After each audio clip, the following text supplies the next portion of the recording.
Hi there, I'm Braeden, and this is The Great Debate. Today, we're going to look at the difference between Confucian leaders and Buddhist monks and how they merged to become Neo-Confucianists. This project was made by myself, Vincent Gums, and Matthew Hohen. So we're going to be starting off with context because, as of course, context is key. And first off, we're looking at Confucian leaders. So Confucianism, which was started by Confucius, it stated that people were generally good human beings and that they worked best under filial relationships. And Confucianism taught that practical stability would benefit all people. So Confucianism had a strong aspect of filial piety, which means that they would follow the tradition and respect their parents. They would also have ancestor worship, and where they would revere their dead as kind of deities in their household.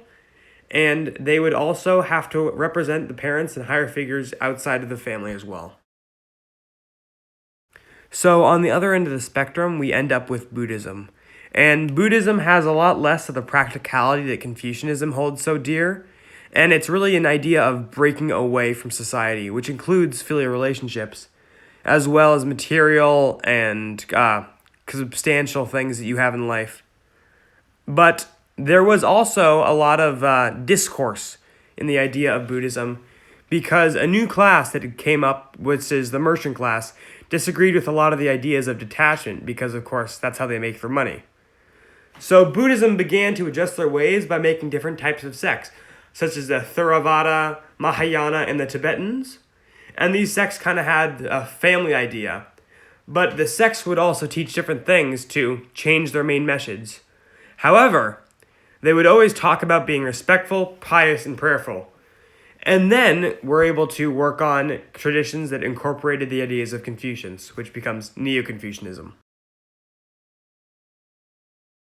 So now we're looking at a kind of a differences chart of Buddhism and Confucianism.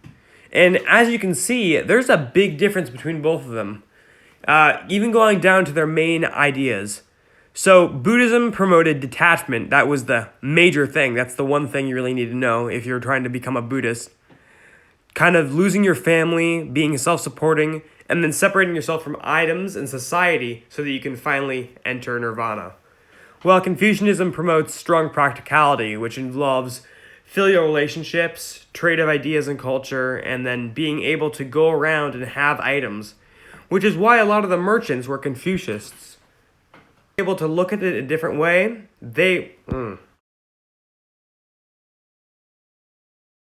So it seems like these religions are completely different. So we already have a great jumping off point for this debate. But now we have new evidence to kind of improve our point, but also to give us a bit more reasoning to find an answer. So we already know that Confucians are very practical and they support family and government, which makes sense because obviously practicality is the main aspect of Confucianism. And on the other half, Buddhism believes in the power of individual people to develop leadership and wisdom through their own meditation, which is an idea of detachment. So we have two different types of newer classes, quote unquote. One being the merchant class, which is very interested in trade because they're merchants and are kind of flocking to Confucianism. However, there's also a small group of people who are angry at the high class and merchant class and decide to become Buddhists, which creates the discourse in China because without kind of a sense of unity, Confucianism can't work. So that gives us all the kind of meaty details of the debate. But now we're looking for some more context between the specific period or time. And we now have the Sui, Tang, and Song dynasties. They were massive expanders and Confucianists. So they would each build upon each other, and it led to a large time span of great growth through trade, buildings, and religious ideas, which involved Buddhism. And as I said before, Buddhism is built upon the idea of being detached. However, Buddhism only came into China due to Confucianism. So that's where we have our discourse, our main kind of problem. How can you have Confucianism work if it brings in something that involves detachment from Confucianism? And so you have to see the differences between these different types of dynasties Like, for example, the Sui dynasty, they had a stable economy that was militaristic. And they would build these massive items or temples or monuments, including the Grand Canal. While the Tang dynasty had a supreme emperor that incorporated Confucius ideas and had art, which is also item related. And it had peace and serenity, which has a few instances of Buddhism in it. So the Song took a different course, moving away from the Buddhism, and became a technologically advanced nation. However, during all three of these periods, kind of a mix of Confucianism and Buddhism became and ended up becoming Neo-Confucianism. So as we move on to our conclusion, we can see how Neo-Confucianism is the answer to our question, which is, how do Chinese leaders of the Sui, Tang, and Song dynasties resolve the conflicts that Buddhists and merchants are bringing into Confucian China? What they would do is they created Neo-Confucianism, which had a list of rules for upper class in order to make sure that they aren't doing anything that would bring the social status down with merchants.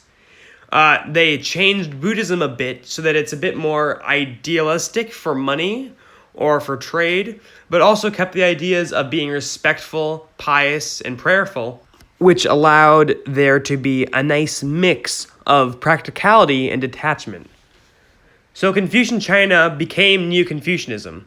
It helped resolve the conflict because Neo-Confucianism message said that you could reach nirvana by being respectful and pious, but also by embracing practicality in Confucianism, which made a beautiful new period called Neo-Confucianism. That's all. Thank you. I'm Braeden Riley. My group was made of Matthew Hohen and Vincent Gums, as well as myself.